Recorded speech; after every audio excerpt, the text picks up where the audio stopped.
صل على محمد وآل محمد.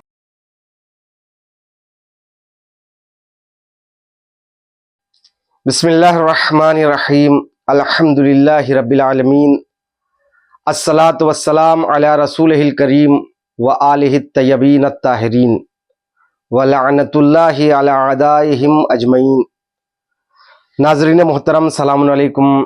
جیسا کہ آپ آگاہ ہیں، ہماری گفتگو کا عنوان موضوع معصومین علیہم السلام کی مائیں ہیں.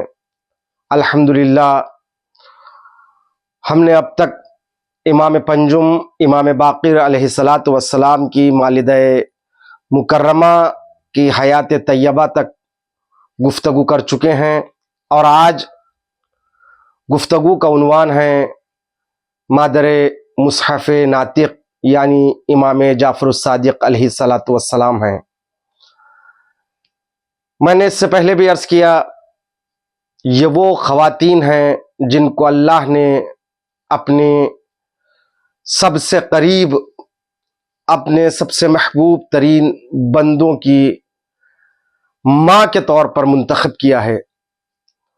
ان معصومین علیہم السلام کی ماؤں کی سب سے بڑی فضیلت یہی ہے کہ یہ معصومین علیہم السلام کی مائیں ہیں، اور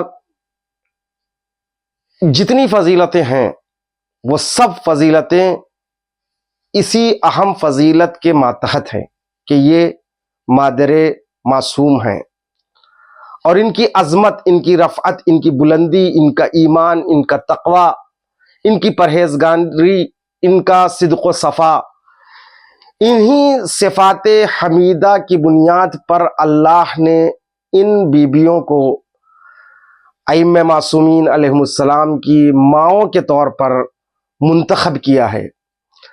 امام جعفر الصادق علیہ السلام کی والدہ مکرمہ کا نام تاریخ میں قریبہ لکھا ہے. بعض نے یہ کہا، جیسے اعیان الشیعہ کی روایت ہے کہ نام تو آپ کا قریبہ تھا مگر بعد میں فاطمہ رکھا گیا. قریبہ یعنی قریب، اللہ کے القاب میں سے ایک لقب ہے، اللہ کے اسماء میں سے، اسماء حسنہ میں سے ایک اسم ہے یا قریب. قریب یعنی اللہ سے قریب، قریبہ یعنی وہ بیوی جو اللہ سے قریب ہے. اس لیے کہ ہمارے تمام اعمال کا مقصد جو ہوتا ہے نا، وہ قربتاً اللہ ہے. نماز پڑھتا ہوں میں قربتاً اللہ، روزہ رکھتا ہوں میں قربتاً اللہ، یعنی مقصد حیات، مقصد بندگی قربتاً اللہ ہے. جو اللہ سے قریب ہو وہ قریبہ ہیں. تو مادر امام صادق علیہ السلام کا نام قریبہ ہے، لیکن جیسا کہ میں نے عرض کیا کہ بعد میں آپ کا نام وہ فاطمہ رکھا گیا ہے. اور آپ کی کنیت اسے کہتے ہیں جو بیٹے کی ماں ہونے کے اعتبار سے جو چیز مشہور ہوتی ہے. جیسے باپ کے لیے ہوتا ہے ابو الحسن، یعنی امام حسن کے باپ، یہ مولا کائنات کی کنیت ہے. ابو طالب یعنی طالب کے باپ، یہ جناب عمران کی کنیت ہے. ابو عبداللہ، یہ کئی اماموں کی کنیت ہے. تو اسی طرح آپ کی جو مشہور کنیت ہے وہ ام فروا، امام صادق علیہ السلام کی والدہ ماجدہ کی جو مشہور کنیت ہے وہ ام فروا ہے. اور بھی کنیتوں کا ذکر تاریخ میں ہے، جیسے ام قاسم ہے، ام عبداللہ ہے، لیکن زیادہ تر مشہور ام فروا ہے. مگر تاریخ میں آپ کی کوئی بیٹی فروا نامی نہیں گزری ہے، یعنی کوئی بیٹی آپ کی نہیں تھی جس کا نام فروا ہو. اس کے باوجود آپ کی یہ کنیت ام فروا یہ کیوں پڑتی ہے؟ مورخین نے اس کی یہ توجہ کی ہے کہ عرب کے دستور کے مطابق بچی کو یعنی شادی ہی سے پہلے ایک کنیت اسے دے دی جاتی ہے، یا لڑکوں کے بھی ایک کنیت انہیں دے دیا جاتا ہے. جیسے اب بچہ اس کی شادی نہیں ہوئی، اس کا نکاح نہیں ہوا، اس کی کنیت دے دی گئی ابو عبداللہ. تو اس کا مطلب یہ ہے کہ اگر بیٹا ہوگا تو عبداللہ نام رکھے گا، پہلے ہی سے اس کا نام ابو عبداللہ رکھ دیا گیا ہے. اسی طرح جناب قریبہ جو مادر امام جعفر الصادق علیہ الصلوۃ والسلام ہیں، ان کی کنیت ام فروا، شاید نکاح امام محمد باقر علیہ الصلوۃ والسلام سے پہلے ہی ان کی کنیت رہی ہو، اسی وجہ سے، اسی کنیت کی وجہ سے یہ بی بی مشہور ہوئی ہے، گو کہ فروا نامی ان کی بیٹی کا کوئی تذکرہ تاریخ میں نہیں ملتا ہے، اور حتیٰ نام سے زیادہ یہ کنیت مشہور ہے، ام فروا۔ ماں کا نام ام فروا، یعنی امام جعفر صادق علیہ الصلوۃ والسلام کی والد مکرمہ کا نام ام فروا، اور باپ تو امام محمد باقر علیہ الصلوۃ والسلام ہے۔ گفتگو ام فروا سے متعلق ہے جن کا نام قریبہ ہے۔ ام فروا کے باپ کا نام قاسم ہے، دادا کا نام محمد ہے، یعنی ام فروا بنت قاسم ابن محمد ابن ابی بکر، یعنی خلیفہ اول ابی بکر کی پوتے کی بیٹی ہیں آپ۔ جیسا کہ میں نے یہاں پہ شجرے کو بیان کیا ہے، ابو بکر کے ایک بیٹا تھے جن کا نام محمد، محمد کا بیٹا قاسم، قاسم کی بیٹی ام فروا جو مادر امام صادق علیہ الصلوۃ والسلام ہے۔ ام فروا کی ماں کون ہے؟ ام فروا کی نام ہے عاصمہ۔ یہ عاصمہ کس کی بیٹی ہے؟ عبد الرحمن کی بیٹی۔ عبد الرحمن کس کے بیٹے ہیں؟ ابو بکر کی بیٹے۔ گویا ابو بکر کے یہ دو بیٹے، خلیفہ اول ابو بکر، ایک بیٹا محمد، ایک بیٹا عبد الرحمن۔ محمد کے بیٹا قاسم اور عبد الرحمن کی بیٹی عاصمہ۔ گویا قاسم اور عاصمہ آپس میں چچازاد بھائی بہن ہیں۔ تو ان دونوں کی، قاسم اور عاصمہ کی جب شادی ہوتی ہے تو اس شادی کے نتیجے میں ام فروا مادر امام صادق علیہ الصلوۃ والسلام متولد ہوتی ہے۔ اسی لیے ایک حدیث یہ ملتا ہے کہ امام صادق علیہ الصلوۃ والسلام نے فرمایا ولدنی ابو بکر مرتین، مجھ کو اس طرح سے دو مرتبہ ابو بکر نے اس دنیا میں جنم دیا۔ مگر یہ اہل تشیع کی روایت نہیں ہے، صرف کفش الغمہ میں اس کو نقل کیا ہے، مگر یہ روایت اہل سنت کی ہے، اور اہل تشیع حضرات نے بالخصوص علماء رجال نے اس کو مرسل قرار دیا ہے، یعنی مطلب یہ صحیح السند نہیں ہے۔ اس طرح سے امام صادق علیہ السلام نے فرمایا ہو، یہ روایت صحیح السند نہیں ہے، اس کو بھی بتا دینا ضروری ہے۔ تو آپ دیکھیے، عجیب لگ رہا ہوگا آپ کو کہ امام صادق کی ماں ام فروا، باپ ابو بکر کے پوتے، ماں ابو بکر کی پوتی، یہ کیسے ممکن ہے؟ عزیزان محترم، یہی تو خاص بات ہے کہ ایک مومن سے منافق اور کافر بھی پیدا ہو سکتا ہے، ایک کافر اور منافق سے مومن یا مومنہ بھی پیدا ہو سکتی ہیں۔ یہاں پر دونوں کی مثالیں موجود ہیں تاریخ میں۔ جناب نوح معصوم ہیں، لیکن ان کا بیٹا جس نے جناب نوح کی دعوت کا انکار کیا، اور جب جناب نوح نے بلایا کہ آؤ کشتی میں سوار ہو جاؤ، تو اس نے سوار ہونے سے انکار کیا۔ پروردگار عالم نے کہا اسے چھوڑ دو، وہ آپ کا اہل نہیں ہے، اگرچہ وہ آپ کا بیٹا ہے۔ آپ کا بیٹا تو ہے لیکن آپ کا اہل نہیں ہے۔ اہل ہونا اور ہے، بیٹا ہونا اور ہے۔ تو اس سے پتا چلتا ہے ہر رشتہ دار رسول اسلام کا اہل بیت رسول نہیں ہے، جو اہلیت کے قابل ہے وہی اہل بیت میں ہے۔ تو نوح کا بیٹا بیٹا تو ہے، وَلَيْسَ مِنْ أَهْلِكَ، یہ کہہ کہ پروردگار عالم نے کہہ دیا کہ دیکھو یہ آپ کا بیٹا ضرور ہے لیکن آپ کا اہل نہیں ہے۔ معصوم جیسے نبی کا بیٹا وہ ہوا باغی، وہ ہوا کافر، تو ایک مومن کا بیٹا کافر ہو سکتا ہے، اسی طرح ایک کافر اور منافق مشرک کا بیٹا مومن بھی ہو سکتا ہے، اس کی بھی مثال موجود ہے۔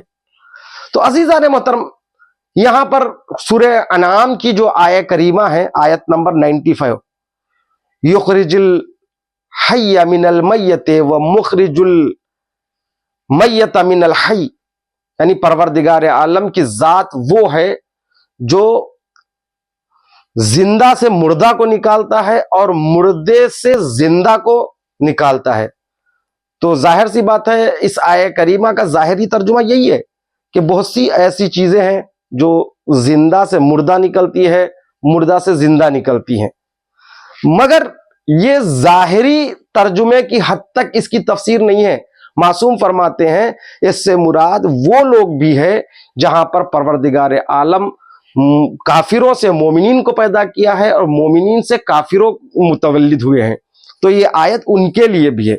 تو عزیزان محترم، تو یہ کوئی گھبرانے کی بات نہیں ہے کہ کیسے ممکن ہے امام صادق علیہ السلام کی ماں قاسم کی بیٹی، قاسم محمد کے بیٹے، محمد ابو بکر کے بیٹے، اور اسی طرح ابو بکر کا بیٹا عبد الرحمن کی بیٹی عاصمہ ام فروا کی ماں.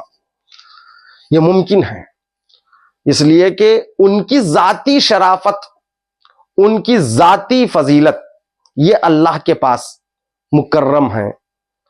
نسل انسان کو وہ فضیلت ادا نہیں کر سکتی، یعنی نسلی بنیاد پر فضیلت نہیں ملتی اگر ذات میں فضیلت نہ ہو. ان اکرمکم عند اللہ اتقاکم، اللہ کے نزدیک سب سے زیادہ مکرم وہ ہے جو سب سے زیادہ تم میں صاحب تقوی ہے.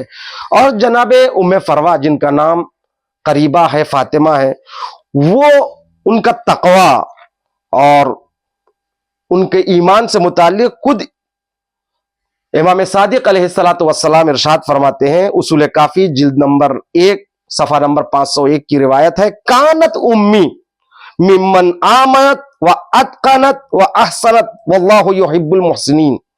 یعنی میری ماں با ایمان، با تقوی اور نیک عمل انجام دینے والی بیوی ہے، اور اللہ نیک عمل انجام دینے والوں کو دوست رکھتا ہے. تو مصحف ناطق کی یہ حدیث لسان عصمت سے نکلے ہوئے جملے کس کے لیے؟ ام فروا کے لیے. یہ حدیث امام صادق گویا ام فروا مادر امام صادق علیہ السلام کے لیے قصیدہ ہے، یہ دلیل ہے. لسان عصمت سے نکلے ہوئے جملے ہیں ام فروا کے لیے. کانت امی، وہ میری ماں ہے. آمنت، اتقنت، وہ بی بی مومنہ ہے، متقیہ ہے، نیک عمل انجام دینے والی ہے. ان 3 صفتوں کو اپنی ماں کے لیے امام صادق علیہ السلام نے نقل فرمایا ہے.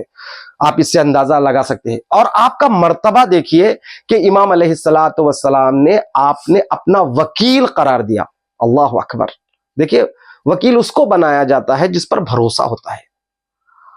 یعنی گویا امام صادق علیہ السلام کی والدہ ماجدہ کا کردار تبلیغ اسلام میں یہ امام کے ہمرکاب رہی ہے، برابر سے شریک رہی ہے. حدیث میں ہے، تنقیح المقال جلد نمبر 3 صفحہ نمبر 76 پر آیا ہے، کلما اراد الامام الصادق تقسیم حقوق اہل المدینہ آتاہ لامہ ام فروا وزوجہ حمیدہ. جب بھی امام صادق علیہ السلام مدینے کے لوگوں کو مالی کمک کرنا چاہتے ہیں تو وہ اپنی ماں ام فروا، اپنی زوجہ حمیدہ کے سپرد مال کرتے تھے. یعنی مدینے کی جو مستحق نادار عورتیں، ان تک حقوق شرعیہ کو پہنچانے کے لیے، ان کے مسائل کو حل کرنے کے لیے امام علیہ السلام نے اپنی ماں ام فروا کو بطور وکیل قرار دیا. یعنی اپنی ماں کو بطور وکیل وہ تمام وجوہات شرعیہ عطا کرتے تھے تاکہ وہ مدینے کے نادار اور مستحق عورتوں میں اس مال کو تقسیم کرے، مالی امداد کر سکے. یعنی وکیل امامت کا نام ہے ام فروا. اللہ اکبر. ایک تو سب سے بڑی فضیلت میں نے یہی عرض کیا کہ امام صادق جیسی شخصیت کی ماں ہے ام فروا. دوسری بات یہ ہے کہ آپ نے 4 اماموں کا دور دیکھا ہے. 4 اماموں میں آپ نے امام سجاد کا دور دیکھا، امام باقر علیہ السلام کا دیکھا، اور امام باقر کا، امام صادق کا. یہ 4 اماموں کا آپ نے گویا بلکہ 3 اماموں کا دور دیکھا ہے. یعنی امام باقر، امام صادق، امام باقر، امام سجاد، امام باقر اور امام صادق علیہ الصلوۃ والسلام.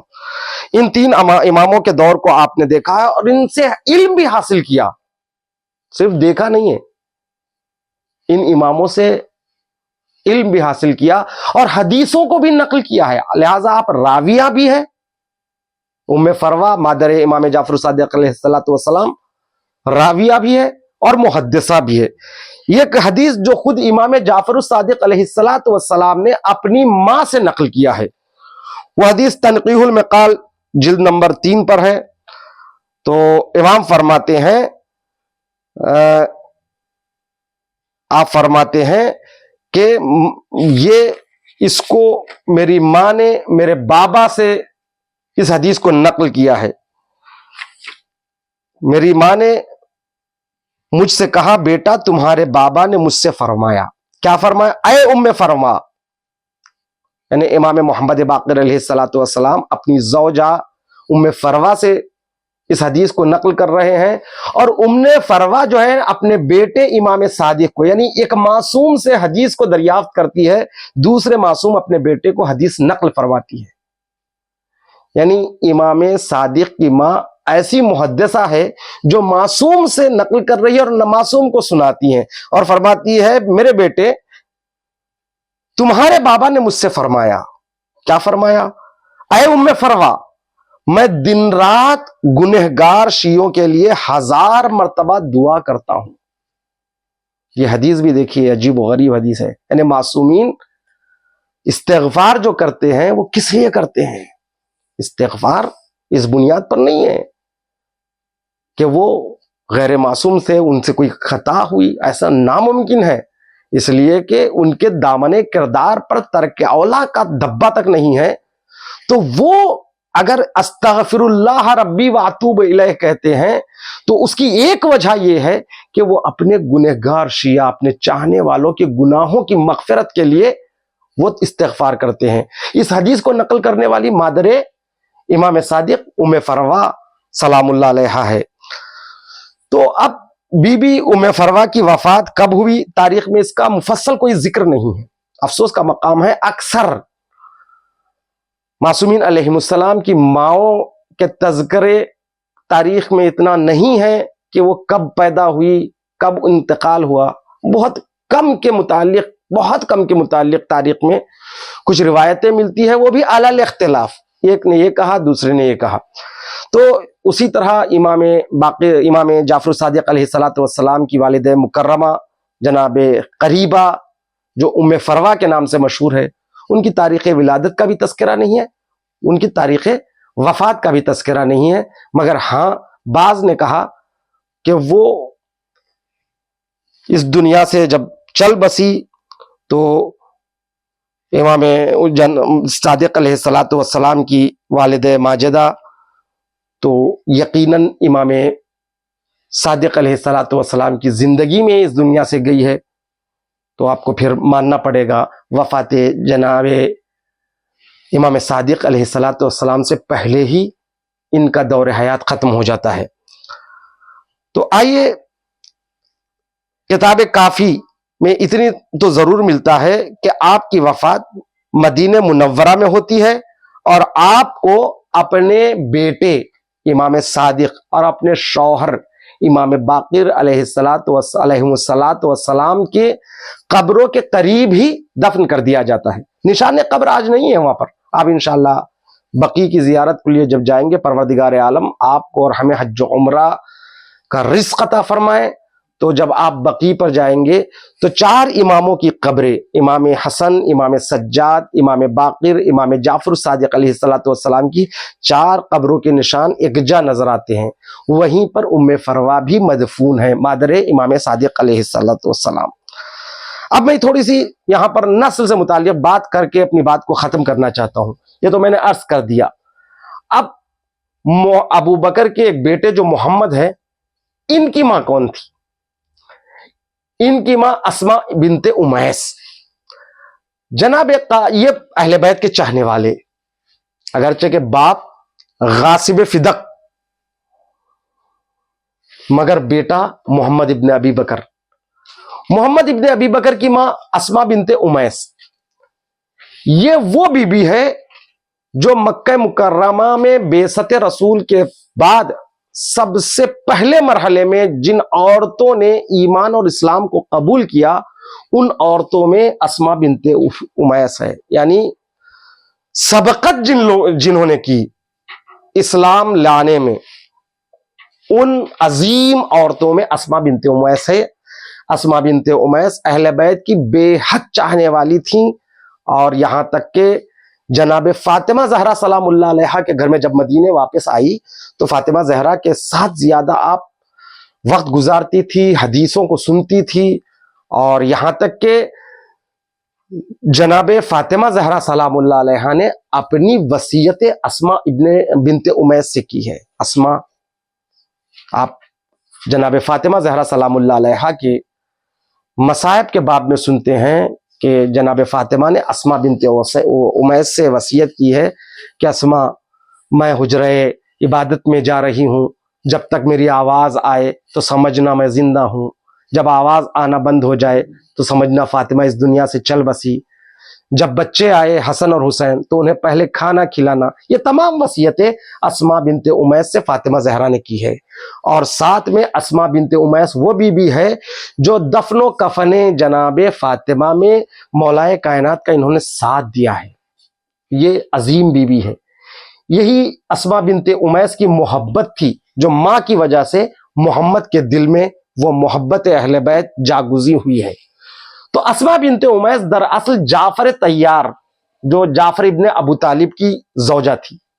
جعفر ابن ابو طالب یعنی مولائے کائنات کے بھائی پہلی زوجہ تھی اسما بنت امیس. جب مکہ مکرمہ میں بعثت کے بعد تقریباً 4 بعثت یا بعثت کے ابتدائی دنوں میں، ابتدائی سالوں میں جعفر ابن ابو طالب کی شادی جب ان سے ہوتی ہے، اور 4 یا 7 بعثت کو جب زیادہ مسلمانوں پر، مکے کے مسلمانوں پر ظلم و ستم ڈھایا جا رہا تھا، ایک گروہ کو رسول اسلام نے حبش کے لیے اعزام کیا ہے، حبش کے لیے بھیجا ہے، جاؤ وہاں پر تبلیغ کرے، وہاں پر ہجرت کرے. جو جناب جعفر ابو طالب اپنی زوجہ اسما بنت امیس کے ساتھ یہ حبش ہجرت کرتے ہیں، سخنگو کی حیثیت سے، یعنی اسپیکر کی حیثیت سے، اپنے گروہ کی اسلام کے اسپیکر بن کر، ایمبیسڈر بن کر، سفیر بن کر جاتے ہیں اور اسلام کے پیغام کو حبش کے بادشاہ کو سناتے ہیں.